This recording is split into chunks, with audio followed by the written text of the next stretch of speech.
Okay, we still have people who want to talk about this. If you just joined us earlier, we were talking about this new report from U.S. News and World Report that ranks the best states in America. Overall, taking everything into consideration, Iowa was number one as the best state to live in. What were the top five? Do you have that Top list? five: Iowa, Minnesota, Utah, North Dakota, and New Hampshire. Gotcha. That takes into consideration everything. The bottom five, Louisiana was the worst, followed by Mississippi, New Mexico, West Virginia, and Alabama. Now, if you break it down into quality of life, Indiana is ranked 48th out of 50. Woo, thank goodness that wasn't the only criteria, or we'd be crying. We would be crying. It finished only behind New Jersey and California. Drinking water, pollution, things like that go into the quality of life. In Fort Wayne, we're great up here. We're in a utopia. But what the problem is, we have to carry the whole state, and we can't.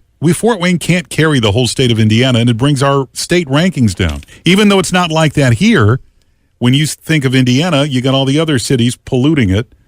And bringing us down, man. Bringing us down. So that's what we are talking about. And right. People are calling in, trying to call out places in Indiana or help us spread the blame around a little bit here. Go ahead. So where does Michigan and Ohio fit into this whole list of...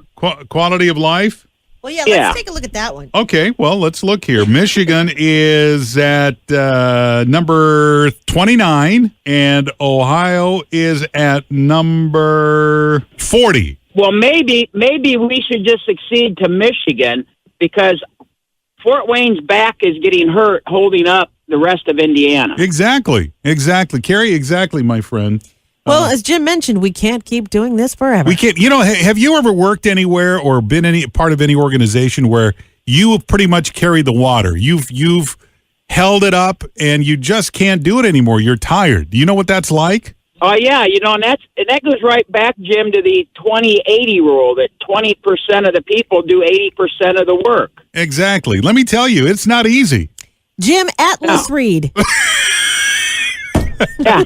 So I think maybe we should just maybe start that succession and maybe just this Northeast Indiana, let's just kind of succeed just to Michigan for our quality of life. We can't do that. Now we got too much invested in that electric works, so sorry. Oh, that's true. You're listening to Jim Reed, Fort Wayne's Great Colonic, and his helper Carrie on Fun 101.7.